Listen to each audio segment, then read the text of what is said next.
नमस्ते बच्चों, welcome to engineers work. जैसे कि हम स्ट्रेंथ ऑफ मटेरियल को पढ़ रहे थे और उसके अंदर मैंने आपको स्लोप डिफ्लेक्शन के दो मेथड को कंप्लीट कर दिया था। एक था बेटा मेरा डबल इंटीग्रेशन मेथड, और जो दूसरा मेथड था बेटा वो कौन सा मेथड था बेटा, हमारा मेकाले मेथड। आज अपन अपने नए थर्ड जो मेथड है जिसके थ्रू भी आप क्या निकाल सकते हो बेटा, स्लोप और डिफ्लेक्शन की वैल्यू को फाइंड आउट कर सकते हो, तो उस मेथड को पढ़ेंगे। और वो जो थर्ड मेथड है हमारा वो बेटा कौन सा है, एरिया मोमेंट मेथड है। कौन सा मेथड है बेटा, एरिया मोमेंट मेथड है। इसके बाद हमें एक मेथड और पढ़ना, वो है हमारा कॉन्जुगेटेड बीम मेथड।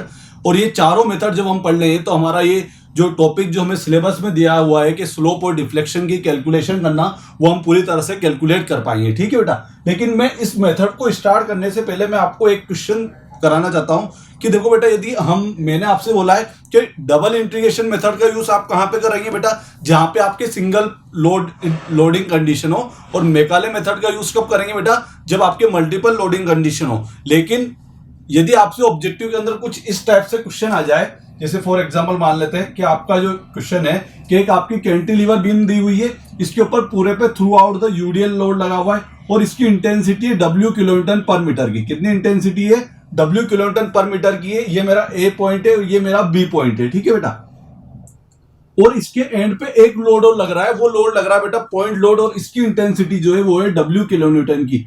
ठीक है, और ये जो लेंथ है बेटा L है। और आपसे यदि क्वेश्चन में पूछ दिया गया है कि फाइंड आउट डिफ्लेक्शन YB, या फिर B पॉइंट पे आपको क्या बताना है बेटा, डिफ्लेक्शन की वैल्यू बतानी है। इससे आप डेल्टा B से भी डिनोट कर सकते हो। अब आप इसको कैसे करोगे, अब देखो आपके पास इतना टाइम नहीं रहेगा कि आप उसका मेकाले से सोल्व करो, क्योंकि मेकाले प्रोसीजर तो जो होता है बेटा वो बहुत लेंदी प्रोसीजर होता है। तो यहाँ पे आपको सिंपल सा क्या करना है बेटा, इस बीम को दो में कन्वर्ट कर दो। जैसे कि कैसे, एक बार तो आप इस बीम को कर दो बेटा ओनली फॉर यूडीएल के लिए कर लो।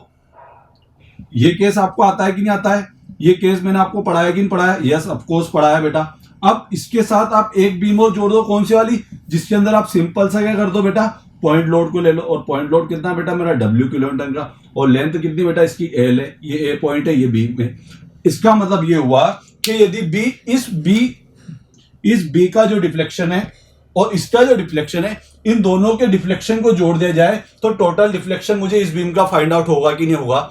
ठीक है बेटा, तो देखो जैसे फॉर एग्जांपल यदि मुझे डेल्टा B निकालना है तो इसका डिफ्लेक्शन कितना होगा। इसका डिफ्लेक्शन हम जानते हैं बेटा कि यदि यूडीएल लोड है कैंटिलीवर बीम में, तो देखो मैंने बेटा आपको याद भी कराया था, ट्रिक बताई थी, 2 3 6 8 16 48 24 384।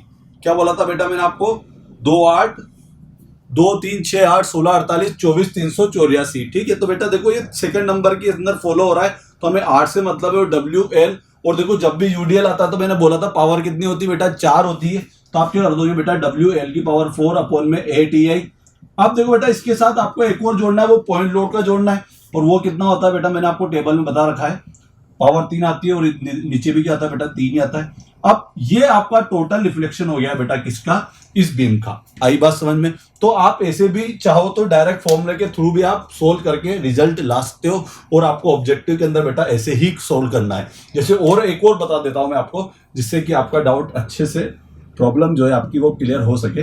जैसे फॉर एग्जाम्पल मान लो जैसे इस टाइप से कोई बीम है मेरी, ठीक है, यहाँ पे मेरा W किलोन्यूटन का लोड लग रहा है पर मीटर का, और ये लेंथ है बेटा मेरी L है, जैसे ये L1 है, ये लेंथ है बेटा मेरी L माइनस L1 है, टोटल लेंथ बेटा कितनी है, L है, और ये यहाँ पे मेरा जो लोड लग रहा है वो W किलोन्यूटन का लोड लग रहा है। और आपसे बोल दिया जाए कि भैया B पॉइंट पे डिफ्लेक्शन बताओ, तो क्या ये कंडीशन हमारी हो रही है या नहीं हो रही है। देखो अब आपके टेबल के अंदर मैंने बताया था कंडीशन नंबर फर्स्ट वाले का डिफ्लेक्शन, और कंडीशन नंबर कौन सा वाला बेटा, condition number first second I think third या फोर्थ वाला, या फिर आप देख लेना जहाँ पे कि हाफ यूडीएल लगा हुआ हो, तो उन दोनों को जोड़ दो तो बेटा आपको रिजल्ट मिल जाएगा। मतलब मेरा कहने का मतलब है कि आप ऑब्जेक्टिव क्वेश्चन के अंदर आप ज्यादा से ज्यादा कोशिश करोगे, ट्राई करोगे कि आपका क्वेश्चन बेटा किससे हो जाए बेटा, हमारी उस टेबल से हो जाए, जिससे कि हमें पूरा का पूरा प्रोसीजर को फॉलो नहीं करना पड़े और हम हमारे रिजल्ट पे पहुंच जाए। तो आप इसको फाइंड आउट कर सकते हो। ठीक है बेटा, तो ये तो हमारे दो मेथड के बारे में मैंने आपको कंप्लीट बात बताई है। ठीक है, अब आज जो हम मेथड स्टार्ट करने जा रहे हैं वो मेथड कौन सा है बेटा, हमारा एरिया मोमेंट मेथड है। कौन सा मेथड है बेटा, एरिया मोमेंट मेथड है। तो आप देख लो बेटा मेथड नंबर 3 है, जो कि हमारा कौन सा है, एरिया मोमेंट मेथड है। यदि आप इसको एक बार स्क्रीनशॉट लेना चाहते हो तो स्क्रीनशॉट ले लें, एक बार आप इससे समझ जाएंगे। ठीक है, देखो इसको सोल्व कर ले। ठीक है, इसका डिफ्लेक्शन ये आया है। अब इसे भी आप सोल्व करके बताइए, और यदि आपको डाउट आता है तो आप आपके कमेंट बॉक्स में लिख दे, मैं आपको इसका भी सॉल्यूशन बता दूंगा, और भी मैं आपको एक दो और बता दूंगा यदि आपसे नहीं होता है तो। आपको इसमें भी डिफ्लेक्शन बताना बेटा बी पॉइंट पे, ठीक है। आप एक बार इसका स्क्रीनशॉट लें जल्दी से। नेक्स्ट फिर अपन को आज जो मेथड पढ़ना है वो है हमारा एरिया मूवमेंट मेथड है, और वो सबसे बेस्ट सुटेबल मेथड लगता है, बहुत अच्छा मेथड है, जिसके थ्रू क्या है बेटा कि आप बहुत फास्टली आप आपके कोई भी डिफ्लेक्शन को वैल्यू को निकाल सकते हो। बहुत आसान मेथड है। देखते हैं बेटा क्या होता है इसके अंदर। ठीक है बेटा, इसको नोट डाउन कर लिया होगा। अब मैं इरेज कर रहा हूं, और आप हेडिंग डाल दो बेटा एरिया मोमेंट मेथड। कौन सा मेथड बेटा? एरिया मोमेंट मेथड पढ़ना है, एरिया मोमेंट निकालना है। अब देखो यहाँ पे जो बात हो रही है आपकी, वो किसकी बात हो रही है बेटा? मोमेंट की बात हो रही है। किसकी बात हो रही है बेटा? मोमेंट की बात हो रही है। और मोमेंट का भी क्या बोला जा रहा है बेटा? एरिया बोला जा रहा है। क्या बोला जा रहा है? मोमेंट का भी क्या बोला जा रहा है? एरिया बोला जा रहा है। मेथड का नाम है बेटा हमारा एरिया। थर्ड नंबर का मेथड है बेटा ये moment, area moment method.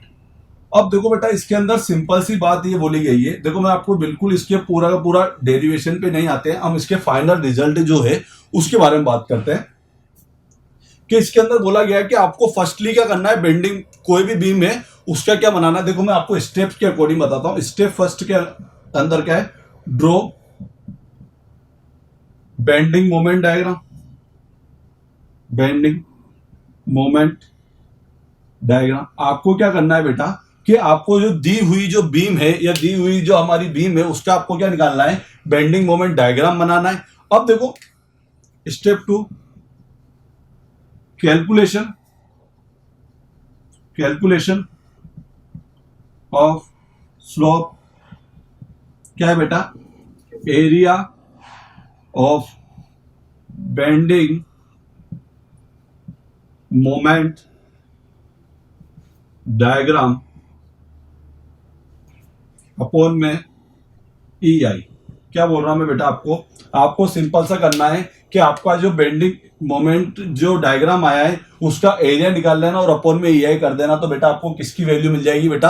Slope की वैल्यू मिल जाएगी। कितना आसान है, आपको बेंडिंग मोमेंट डायग्राम बनाना और बस उसका एरिया निकालना और हमारा आंसर आ जाएगा। तो बहुत आसान चीज है। इसी तरह स्टेप नंबर 3 की बात बोलूं मैं आपसे कि स्टेप नंबर 3 में क्या है कि यदि आपको कैलकुलेशन करनी है, कैलकुलेशन किसकी करनी है? Calculation of deflection. और डिफ्लेक्शन के अंदर क्या होगा बेटा आपको कि आप ये चीज तो लिखेंगे। क्या लिखेंगे बेटा? Area of bending moment diagram upon में ई आई। अब इसको आप बेटा किससे मल्टीप्लाई कर देंगे बेटा? सीजी से। बेंडिंग मोमेंट डायग्राम के सीजी से आप मल्टीप्लाई कर देंगे। तो मैं लिख देता हूं बेंडिंग मोमेंट जो डायग्राम है इसके सीजी से, ठीक है। एक्स बार लिख देते हैं डायरेक्टली, जिससे आपको पता चल जाएगा कि एक्स बार है, या फिर आप क्या लिख सकते हैं? सीजी से आप मल्टीप्लाई कर देंगे। तो देखो जब आप इसको सीजी से, इस डायग्राम के सीजी से यदि आप जो मल्टीप्लाई कर देते हैं तो बेटा आपको क्या फाइंड आउट हो जाएगा? डिफ्लेक्शन फाइंड आउट हो जाएगा। तो बेटा बस इतना सा ही मेथड है आपका कि आपको क्या करना है फर्स्ट स्टेप के अंदर, तो आपको जो भी आपकी जो बीम दी हुई है उसका बेंडिंग मोमेंट डायग्राम बनाए। सेकंड क्या करे बेटा? उसका एरिया लिखे, एरिया निकाल लें, बेंडिंग मोमेंट डायग्राम का अपॉन में ई आई कर दे तो आपको स्लोप मिल जाएगा। और यदि आपने उस एरिया को यदि बेटा किससे मल्टीप्लाई कर दिया? सीजी से मल्टीप्लाई कर दिया, तो आपको क्या मिल जाएगा बेटा? डिफ्लेक्शन मिल जाएगा। इससे आसान मेथड और कुछ हो नहीं सकता है, जिसके अंदर आपको 3 स्टेप के अंदर आपको डायरेक्ट आंसर मिल जाए, ठीक है। बस एक चीज इंपॉर्टेंट है बेटा इसके अंदर कि आपको उसका एरिया और क्या पता होना चाहिए बेटा? उसका सीजी पता होना चाहिए, तभी जाके आप बेटा क्या कर पाओगे? आप इस मेथड को अप्लाई कर पाओगे। तो मैं आपको डिफरेंट हर डायग्राम बताऊंगा, जिसके अंदर हमारा रेक्टेंगुलर भी बनेगा, ट्रायंगल भी बनेगा, पैराबोलिक भी बनेगा, क्यूबिक पैराबोलिक भी बनेगा। सभी कंडीशन के लिए मैं बेटा आपको एरिया निकालना है बताऊंगा, उसका सीजी निकालना है बताऊंगा, जिससे कि हमें ट्रेपेजियम शेप का भी बता देंगे, जिसके अंदर आप उसको सीजी और उसका एरिया निकालना भी बता दिया जाएगा, जिससे कि आप क्या कर सके बेटा? कोई भी शेप आएगी आप उसका एरिया निकाल लोगे, तो एरिया निकाल लिया बेटा आपने तो आपको स्लोप पता चल गया।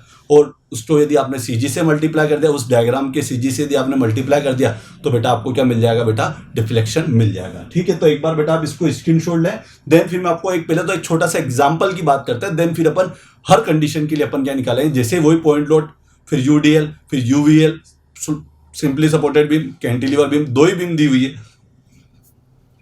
सिलेबस में आपको बस सिंपली बोला गया है कि आपको जो पढ़ना है बेटा वो किस किस के लिए पढ़ना है। एक तो कैंटिलीवर बीम के लिए पढ़ना है और एक आपको सिंपली सपोर्टेड बीम के लिए। आप पहले एक बार इसका स्क्रीनशॉट ले, फिर मैं आपको पहले एक एग्जांपल से बताऊंगा, देन फिर अपन आगे की ओर बढ़ते चले जाएंगे।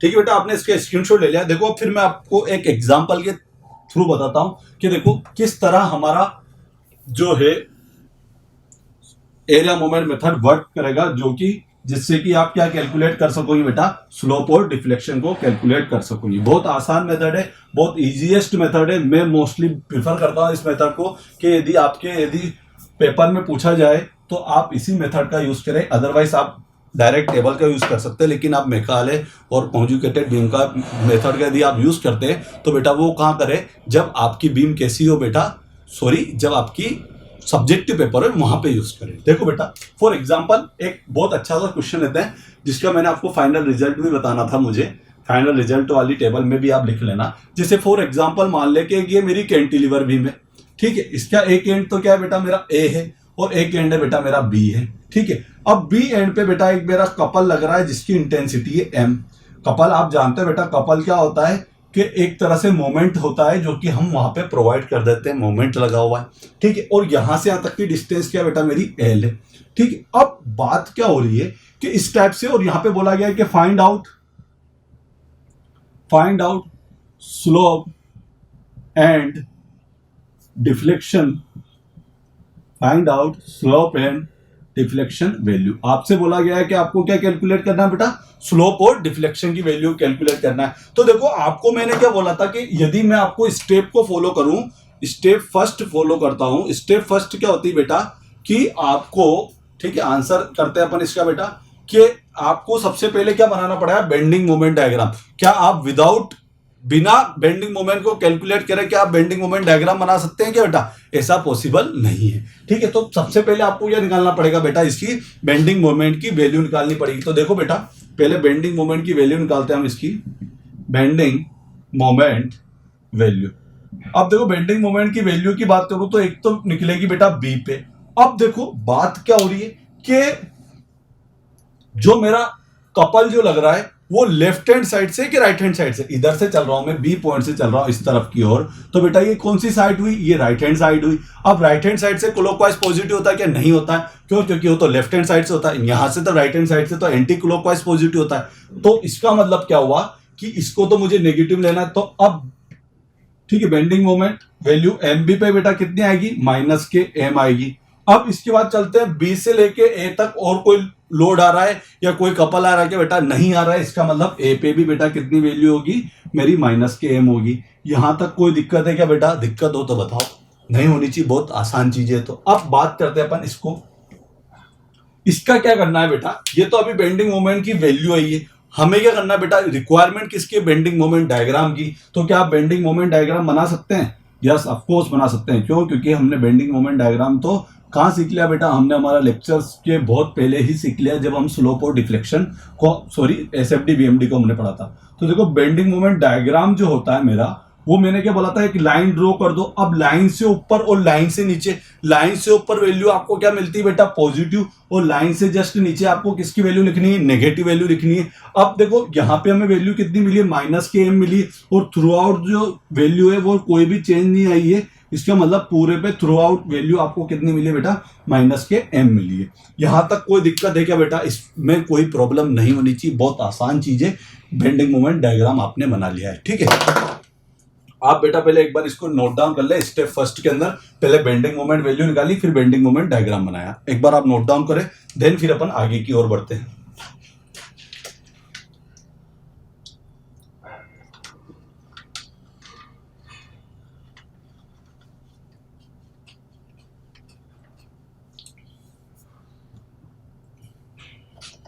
आपने इसको नोट डाउन कर लिया।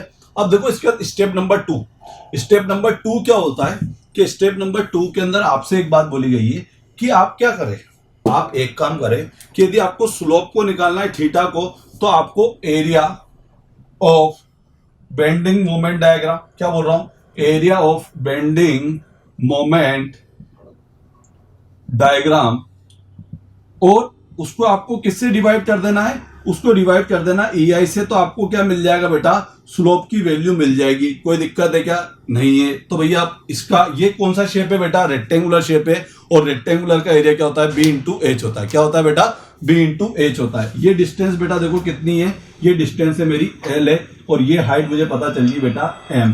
तो टोटल जो इसका एरिया होगा बेटा वो कितना होगा, M इंटू एल होगा कि नहीं होगा, क्योंकि जो रेक्टेंगुलर का जो एरिया होता है वो कितना होता है बेटा, मेरा M बाई एल होता है। कितना होता है बेटा, M बाई एल होता है। अब ये तो एरिया मिला है, तो आप इसको एरिया में लिख देते हैं। एरिया इक्वल टू कितना होता है, B इंटू एच होता है, और B इंटू एच बोलते हो कितना, हमारे यहाँ पे कितना होगा, M इंटू एल होगा। अब यहाँ पे आपने एरिया की, यहाँ पे आपने वैल्यू पुट कर दी ML, और नीचे कर दिया EI। इसका मतलब क्या हुआ कि हमें स्लोप की वैल्यू फाइंड आउट होगी है, और स्लोप कितना मिला है बेटा हमें, ML अपॉन में EI। ठीक है, तो ये चीज याद रखना। मैंने जब टेबल बनाई थी वहां भी बताया था कि जब भी आपका कपल आएगा, और यदि कैंटिलीवर बीम में यदि कपल आता है, तो उसके लिए स्लोप की वैल्यू कितनी होती है बेटा, ML अपॉन में EI। आप टेबल में जाके देख सकते हैं। ठीक है, अब मुझे क्या करना है, सेकंड चीज ये बोली गई है कि आपको डिफ्लेक्शन निकालना है। क्या निकालना है बेटा, डिफ्लेक्शन निकालना है। तो एक बार अब बेटा इसको नोट डाउन कर ले, देन फिर अपन आगे की बात करते हैं, स्टेप नंबर 3 की बात करते हैं।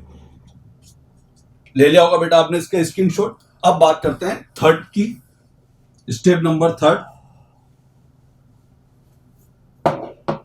स्टेप नंबर 3, अब देखो स्टेप नंबर 3 क्या, आपको डिफ्लेक्शन की वैल्यू निकालनी है। किसकी वैल्यू निकालनी है, डिफ्लेक्शन की वैल्यू निकालनी है। और इस डिफ्लेक्शन की वैल्यू निकालने के लिए मैंने आपसे क्या बोला है कि आप डिफ्लेक्शन निकालने के लिए आपको area of BMD diagram upon में EI, इसको आपको बेटा किससे मल्टीप्लाई करना है, इसके CG से आपको मल्टीप्लाई करना है। तो आप जानते हो रेक्टेंगुलर का CG कहाँ होता है बेटा, हाफ पे होता है, हाफ डिस्टेंस पे होता है। तो आप क्या लिख दोगे बेटा, यहां से यहां तक की डिस्टेंस L/2 पे आपको क्या मिल जाएगा, आपका x बार की वैल्यू मिल जाएगी। यहाँ पे कोई प्रॉब्लम है क्या बेटा, नहीं है। तो चलो बेटा अपन कर लेते हैं इसको। एरिया हमें पता है कितना है, ML अपॉन में EI, और इसको मल्टीप्लाई बेटा किससे कर दिया, L/2 से। तो फाइनली आपको वैल्यू जो मिली है वो ML स्क्वायर अपॉन में 2EI। और ये आपको बेटा किसकी वैल्यू मिल गई है, डिफ्लेक्शन की वैल्यू मिल गई है, जो कि बहुत आसान है। आप इसको भी सोल्व कर सकते हो। डिफ्लेक्शन की unit mm, centimetre, metre, feet, inch ये ले सकते हो, जबकि थीटा जो होता है बेटा वो तो डिग्री या रेडियन में आप लेते ही हो। ठीक है, स्लोप सॉरी। ठीक है, आप बेटा इसको नोट डाउन करो, देन फिर मैं वापस से आपको और 1, 2 और 5, 8 जितने भी कंडीशन हो सकती है वो मैं आपको सारी बताऊंगा, जिससे कि आपके सारे शेप वाले क्लियर हो सके। ठीक है, क्योंकि अभी तो रेक्टेंगुलर वाला है, फिर मैं आपको ट्रायंगुलर बताऊंगा, देन फिर पैराबोलिक बताइए, पैराबोलिक भी दोनों डिग्री वाले बताऊंगा। ठीक है, क्यूबिक पैराबोलिक भी बताएंगे। ठीक है, उसके बाद ट्रेपेजियम वाले शेप का भी बताएंगे, जिससे कि आपके हर तरह के डायग्राम के लिए आपका क्या सोल्व हो सके बेटा, आपका CG भी सोल्व हो सके और आपका एरिया भी सोल्व हो सके। एरिया और CG तो आपको ऑलमोस्ट ट्रायंगल, रेक्टेंगुलर, सर्कुलर, होलो रेक्टेंगुलर, ठीक है, इन सबका पैराबोलिक, इन सबका एरिया CG तो आपको पता होना ही चाहिए। ये तो बहुत इंपॉर्टेंट है। जब भी डिजाइनिंग भी करेंगे RCC स्टील, वहां पे भी कोई भी स्ट्रक्चर होगा तो आपको बेटा उसका CG तो आपको पता होना ही चाहिए। बहुत इंपॉर्टेंट चीज है। ठीक है, आप बेटा इसको नोट डाउन कर ले, देन फिर अपन आगे की ओर बढ़ते हैं, बात करते हैं। एक और एग्जाम्पल को लेते हैं। चलो बेटा नेक्स्ट एग्जांपल की बात करते हैं। यदि मान लिया जाए कि एक क्वेश्चन और लेते हैं जिसके अंदर आपको स्लोप और डिफ्लेक्शन को ही कैलकुलेट करना है, लेकिन अब की बार जो आपकी बीम है वो कैंटिलीवर बीम है, और कैंटिलीवर के ऊपर अब कौन सा लोड आ रहा है बेटा, हमारा पॉइंट लोड ले लेते हैं। कपल ले लिया, तो अब किसकी बात करते हैं बेटा, हम पॉइंट लोड की बात करते हैं। तो देखो बेटा क्वेश्चन किस टाइप से पूछा हुआ है कि आपका क्वेश्चन है कि find out slope and deflection value. यदि आपकी कैंटिलीवर बीम है और इसके ऊपर आपको सिंपल सा जो लोड लग रहा है बेटा वो W किलोन्यूटन का लोड लग रहा है। ठीक है, और यहां से यहां तक की डिस्टेंस है बेटा कितनी, L है, ये B है मेरा, ये मेरा A है। अब देखो आपको क्या बोला गया है, find out slope and deflection, और हम किस मेथड से फाइंड आउट कर रहे हैं बेटा, हमारे एरिया मोमेंट मेथड से। किस मेथड से सोल्व कर रहे हैं, एरिया मोमेंट मेथड से हम सोल्व कर रहे हैं। एरिया मोमेंट मेथड से हम सोल्व कर रहे हैं। अब देखो एरिया मोमेंट मेथड से यदि आप इसको सोल्व करना चाहते हो तो आपको पास 3 बातें याद होनी चाहिए। आपको आपकी 3 चीजें याद होनी चाहिए, 3 स्टेपें याद होनी चाहिए। कि फर्स्ट स्टेप के अंदर क्या बोला था कि यदि आपको स्लोप डिफ्लेक्शन फाइंड आउट करना है तो आपको सबसे पहले तो बेंडिंग मोमेंट डायग्राम बनाओगे। दूसरे स्टेप के अंदर बेंडिंग मोमेंट डायग्राम का एरिया निकालोगे और अपॉन में EI करोगे तो बेटा आपको क्या मिलेगा, स्लोप मिलेगा। और यदि आपने एक बार और यदि उसको उस एरिया को यदि आपने उसके CG से मल्टीप्लाई कर दिया है तो आपको बेटा किसकी वैल्यू मिलेगी, बेटा किसकी वैल्यू मिलेगी, डिफ्लेक्शन की वैल्यू मिलेगी। तो अपन इस क्वेश्चन को भी सोल्व करते हैं, देन फिर अपन और आगे भी बहुत सारे क्वेश्चन हमें आगे करने हैं तो उसको भी अपन करेंगे। देखो बेटा स्टेप फर्स्ट करते हैं, calculation of bending moment value, calculation of bending moment. अब देखो बेंडिंग मोमेंट की वैल्यू हम कैसे निकालते हैं, तो देखो बेंडिंग मोमेंट की वैल्यू निकालने के लिए सबसे पहले हम एम बी पे निकालते हैं। तो देखो लोड कितना आ रहा है, W आ रहा है और इसकी अभी कोई डिस्टेंस है क्या बेटा, 0। तो बी पॉइंट पे हमें बेंडिंग मोमेंट की वैल्यू कितनी मिली है, 0 मिली है। और ए पॉइंट पे बोलूंगा तो कितनी मिलेगी, ये तो आप बता सकते हो बेटा, बहुत पुरानी चीज होगी ये, हम इन सबको पहले पढ़ के आ चुके हैं। कितनी होती है बेटा, WL होती है। ठीक है, अब इसका डायग्राम भी यहाँ पे ड्रॉ कर लेते हैं। तो देखो बेंडिंग मोमेंट डायग्राम ड्रॉ करते हैं। तो बेंडिंग मोमेंट डायग्राम के लिए लाइन से ऊपर पॉजिटिव, लाइन के नीचे नेगेटिव। ठीक है, वैल्यू माइनस में आ रही है, पहले 0 आई है और देन उसके बाद फिर कंटिन्यूअसली कैसे ट्रायंगल शेप में बढ़ती हुई जा रही है। और यहाँ पे हमें जो वैल्यू मिली है वो माइनस की मिली है, नेगेटिव वैल्यू मिली है। ठीक है, ये मेरा ए पॉइंट है और ये मेरा बी पॉइंट है और टोटल लेंथ जो है बेटा मेरी एल है। क्या है बेटा, टोटल लेंथ जो है बेटा मेरी एल है। आप बेटा इसको नोट डाउन करो, देन फिर स्टेप नंबर सेकंड पे बात करते हैं जहां पे हम ट्रायंगल का एरिया निकालेंगे। आप ट्रायंगल का एरिया सोचो क्या होता है, ये चीज तो आपको पता होनी चाहिए। हाफ बेस इंटू हाइट होती है, बहुत आसान चीज है, तो आपको पता रहना ही चाहिए।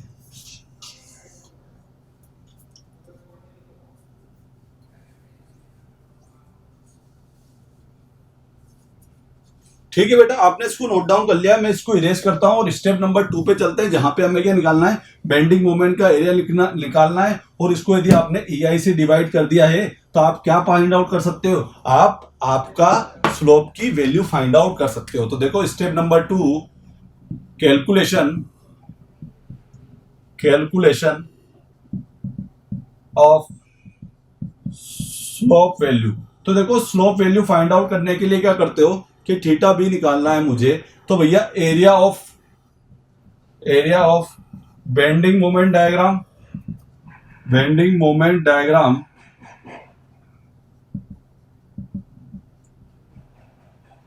अपॉन में क्या करना है बेटा, EI। तो बात होती है थीटा बी की। तो एरिया ऑफ बेंडिंग मोमेंट, इस ट्रायंगल का एरिया क्या होता है, हाफ बेस इंटू हाइट। क्या होता है इसका area, half base into height होती है। तो B इंटू एच। तो देखो बेटा मैं यहाँ पे करता हूँ, एरिया निकाल लेता हूँ पहले। तो area of bending moment diagram BMD।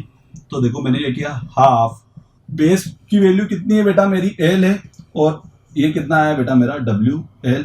तो फाइनली कितना बन जाए, WL स्क्वायर अपॉन में 2, ये आई है। ये मेरा क्या बेटा एरिया है। इसको मैंने जब यहाँ पे पुट किया थीटा बी पे तो वैल्यू कितनी मिली बेटा मुझे, WL स्क्वायर अपॉन में 2 और नीचे EI तो रहता है सही। तो फाइनली आपको ये वैल्यू मिल गई है। यहाँ पे तो आपने एरिया निकाला, यहाँ पे मैंने वैल्यू इस पे पुट कर दी तो आपको स्लोप की वैल्यू पता चल गई है। कोई दिक्कत है कि बेटा नहीं आनी चाहिए, बहुत आसान चीज है, ये सब चीजें हम पहले भी पढ़ चुके हैं। ठीक है, बस आपको एरिया तो निकालना आना ही चाहिए, तो बहुत पुरानी चीज है। और एरिया को आपने डिवाइड कर दिया EI से तो आपका रिजल्ट ये आए। आप इनको मैच भी करते चलो, जब हमने फाइनल रिजल्ट निकालते हैं डबल इंटीग्रेशन मेथड से, तो वहां भी यही रिजल्ट आ रहे थे कि नहीं आ रहे थे, यही रिजल्ट आ रहे थे। तो जिससे कि हम हमारे प्रोसीजर को जो हम कर रहे हैं या फिर जो हम मेथड पढ़ रहे हैं बिल्कुल सही पढ़ रहे हैं, ये भी चीज हमें पता चल जाए। ठीक है, ये क्या हुआ बेटा, अभी हमने क्या निकाला है, स्लोप की वैल्यू को निकाला है। आप एक बार इसका स्क्रीनशॉट लें, देन फिर अपन आगे की ओर बात करते हैं, जो कि हमारा थर्ड स्टेप होगी, जिसके अंदर हम डिफ्लेक्शन की वैल्यू को फाइंड आउट करेंगे। ठीक है, तो मैं इसको इरेज कर देता हूं और नेक्स्ट हम बात करते हैं डिफ्लेक्शन की बात करते हैं। तो देखो डिफ्लेक्शन की बात यदि मैं आपसे बोलूं कि इसके डिफ्लेक्शन की वैल्यू कितनी होगी, तो कैलकुलेशन ऑफ डिफ्लेक्शन वैल्यू क्या लिखते हैं बेटा, कैलकुलेशन ऑफ डिफ्लेक्शन वैल्यू। और डिफ्लेक्शन की वैल्यू यदि आपको निकालनी है बेटा तो आपको क्या करना पड़ेगा, बोला है मैंने आपको एरिया मल्टीप्लाई x बार कर दो अपॉन में EI कर दो, यही चीज होती है ना। मतलब CG को और मल्टीप्लाई कर दो, आपको डेल्टा बी की वैल्यू या थीटा बी, डेल्टा बी या फिर YB की वैल्यू पता चल जाएगी। अब देखो बेटा आपका जो एरिया है वो एरिया तो कितना है, हाफ बेस इंटू हाइट है। तो हाफ बेस इंटू हाइट, तो WL मल्टीप्लाई L तो ये तो हो रहा है बेटा आपका WL²/2। अब देखो बेटा CG की बात आती है, ये बहुत इंपॉर्टेंट है। अब देखो CG की बात है, आप किस साइड से निकालना चाह रहे हो, बी से यदि आप फाइंड आउट कर रहे हो। अब एक बात याद रखना कि यदि आप इसको इस 90 डिग्री एंगल की इधर से निकालते हो तो वो होता है बेटा L/3 या H/3 होता है।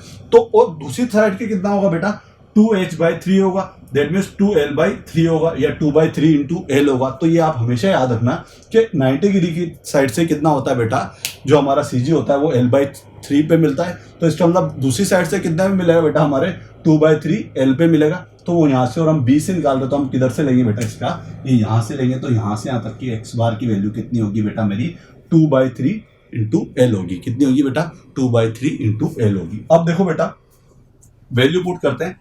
एरिया की वैल्यू कितनी है, WL²/2 इंटू में EI तो है सही, और इसको आपने मल्टीप्लाई कर दिया बेटा किससे, आपके CG वाले वैल्यू से, और वो x बार कितना आया था 2/3 इंटू L है। तो आपने दिया 2/3 इंटू में L ऊपर की ओर है। अब देखो कैंसिल आउट कैसे करते हैं, 2 से 2 आपने कैंसिल आउट कर दिया इसको, तो फाइनली आपको जो डेल्टा B की वैल्यू मिली वो कितनी वैल्यू मिली है, WL/3/3EI। और यही बेटा आपके किसकी वैल्यू है, डिफ्लेक्शन की वैल्यू है। वेरी वेरी इंपॉर्टेंट चीज है। आप इसका CG भी याद रखें, क्योंकि CG भी बहुत इंपॉर्टेंट होता है। तो x बार की वैल्यू आप याद रखें कितनी है, 2/3 इंटू L होती है या 2/3 इंटू H होती है। एक बार बता दिया है, फिर मैं आपको आगे डिजाइनिंग वाले सब्जेक्ट में भी आपसे पूछूंगा, तो आपको पता होना चाहिए। यदि आप 90 डिग्री साइड से लेते हो तो L/3, तो उसकी अपोजिट साइड से कितना होता है, 2/3 L होगी। और ये क्या है बेटा, आप इस साइड से निकाल रहे हो तो आप इधर से आप इसकी CG लोगे। ठीक है, नोट डाउन कर लो इसको फास्ट, देन फिर अपन आगे की ओर बढ़ते हैं। स्लोप डिफ्लेक्शन स्टेप नंबर 3 डाल देना बेटा इसको, तो हम पहले कर चुके हैं स्टेप नंबर 3। तो देखो बेटा आपने क्या किया है, इस तरह एरिया निकालना, बस सिंपल सी चीज है कि एरिया मोमेंट मेथड में क्या है, बेंडिंग, पहले बीम जो दी हुई है उसका बेंडिंग मोमेंट निकालो, बेंडिंग मोमेंट डायग्राम का एरिया निकाल लो। एरिया जो होगा वो आपका स्लोप होगा, और डिफ्लेक्शन जो होगा बेटा वो क्या होगा, उसको आप यदि CG से मल्टीप्लाई कर देते हो तो आपको क्या मिल जाता है बेटा, आपका डिफ्लेक्शन फाइंड आउट होता है। तो बहुत आसान मेथड है। कल अपन इसको वापस से कंटिन्यू करेंगे, जिसके अंदर अपन और भी बहुत सारे क्वेश्चन, जो कि मैं आपको बताना चाहता हूँ, सारे एरिया जितने भी शेप के डायग्राम आपके बनते हैं, बेंडिंग मोमेंट डायग्राम, उसके मैं आपको एरिया निकालना है बताऊंगा और उसकी CG निकालना है बताऊंगा, जिससे कि आप क्या निकाल सके बेटा, एरिया मोमेंट मेथड का ज्यादा से ज्यादा यूज कर सके स्लोप और डिफ्लेक्शन को बनाने में। एक प्रैक्टिस क्वेश्चन मैं आपको दे जाता हूं, जिसके अंदर आपको क्या बताना है, स्लोप और डिफ्लेक्शन की वैल्यू बतानी है, और बाय यूजिंग कौन से मेथड का करना है बेटा, ट्राई करना कि बेटा आप कौन से मेथड का यूज करो, एरिया मोमेंट मेथड का यूज करो। तो मैं आपको अभी एक क्वेश्चन दे जाता हूँ प्रैक्टिस के लिए, जो कि आपको सोल्व करना है। फिर नेक्स्ट लेक्चर में मैं आपको सबसे पहले वही सोल्व करके बताऊंगा वो क्वेश्चन। आपका क्वेश्चन है find out slope and deflection value. ये चीज तो आपका कॉमन है सही। यहाँ पे बीम क्या है बेटा, आपकी एक कैंटिलीवर बीम है, ठीक है, और इसके ऊपर एक तो कपल लग रहा है, ठीक है। इसकी डायरेक्शन जरूर याद रखना, क्योंकि डायरेक्शन से बहुत चेंज हो जाएगा, ठीक है। ये आपका कपल M है, और यहाँ पे एक लोड आ रहा है जो कि है W, ठीक है। ये है किलो न्यूटन इंटू मीटर, और ये किलो न्यूटन में। और आपको बताना है डिफ्लेक्शन की वैल्यू बतानी है किस पे, B पॉइंट पे। डिफ्लेक्शन की वैल्यू बतानी है B पॉइंट पे, और स्लोप की वैल्यू बतानी है B पॉइंट पे। तो आप इसको ट्राई करके बताइए एरिया मोमेंट मेथड से। किससे, एरिया मोमेंट मेथड से। तो इस तरह आज का लेक्चर अपन यहीं पे एंड करते हैं। कल के लेक्चर में बेटा हम क्या करेंगे, हमारा एरिया मोमेंट मेथड है उसको भी कंप्लीट कर लेंगे। फिर नेक्स्ट क्लास में अपन कॉन्जुगेटेड बीम पे पहुंच जाएंगे, और इस तरह हम हमारे स्लोप और डिफ्लेक्शन को पढ़ लेंगे। आप बस क्या करिए बेटा, इस चैनल के साथ जुड़े रहिए, आपको कंटिन्यूअस एकदम सीक्वेंस वाइज में सारे के सारे लेक्चर मिलते रहेंगे, ठीक है। तो इस लेक्चर को अपन यहीं पे एंड करते हैं। जय हिंद, जय भारत, वंदे मातरम।